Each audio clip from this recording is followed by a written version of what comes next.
প্রিয় দর্শক, আজকে অনেক দিন পরে আমার ফ্রেন্ড সুমন ভাই আমার দোকানে চলে আসছে।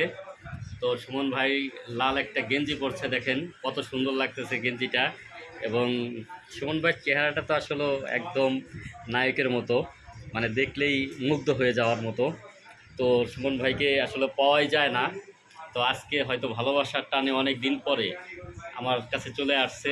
দুইজনে কিন্তু আমরা অনেক পুরোনো দিনের গল্প করলাম এবং দুজনেই সুমন ভাই, দর্শকদের উদ্দেশ্যে কিছু বলেন। এই যে আমরা এতদিন পরে যে দেখা হইলো আমাদের। আসলে অনেকদিন আসা হয় না এখানে। আজকে মনে পড়লো যে যাই ইমন ভাইয়ের সাথে দেখা করি। ইমন ভাইয়ের সাথে আমার দীর্ঘদিনের সম্পর্ক, অনেক আগের সম্পর্ক। কারণ এই জন্য আর কি মনের টানে তার কাছে আসছি একটু দেখা করতে, এবং অতীতের যে গল্পগুলা এগুলা একটু ঝালাই করতে আর কি। জাস্ট এই জন্যই আর কি, কারণ দেখা সাক্ষাৎ হলো, কবে থাকি কবে থাকবো না, এই পৃথিবীতে চলে যাব যে কোনো সময়। কারণ এই জন্যই আর কি জাস্ট দেখা করে গেলাম তার সাথে, আর এই জন্য ভালো লাগলো আর কি। সবাই ভালো থাকবে। তবে আসলে কি, মানে পুরনো মানুষদের সাথে যদি হঠাৎ দেখা হয়, অনেক দিন পরেও দেখা হয়, অনেকটা ভালো লাগে। আর যাদের প্রতি যাদের ভালোবাসা থাকে, দূরে থাকুক বা কাছে থাকুক, সবার প্রতি কিন্তু সবার একটা অন্তরের যে টান, এটা কিন্তু থেকেই যায়। এটাই এটাই আর কি। এই যে আমাদের যে দীর্ঘ দিনের সম্পর্ক, মানে বলা যায় ছোটোবেলা থেকেই। তাই এই যে যে সবাই কর্মব্যস্ততা থাকার কারণে একসাথে হয়তো সবসময় হওয়া হয় না। তারপরেও কিন্তু মানে হঠাৎ যে দেখাটা হয়, সেই সময়টাও কিন্তু অনেক আনন্দের কাটে। হ্যাঁ, এটাই এটাই আর কি।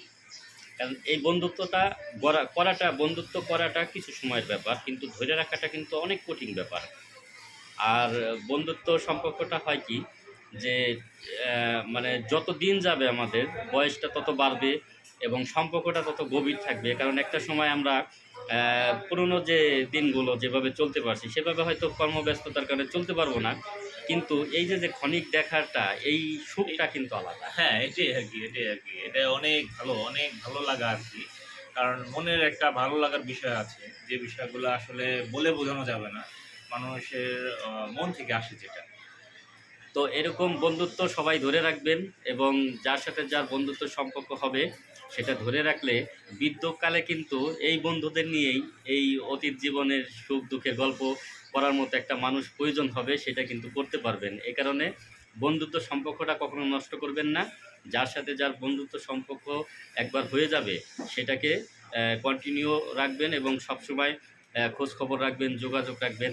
যেমন সুমন ভাই কিন্তু যেখানেই থাকুক না কেন মাঝে মধ্যে কিন্তু আসে এবং আমার খোঁজখবর নেয়, বা আমিও ফোনের মাধ্যমে চেষ্টা করি তার খোঁজখবর রাখার জন্য। তো প্রিয় দর্শক, ভালো থাকবেন, সুস্থ থাকবেন।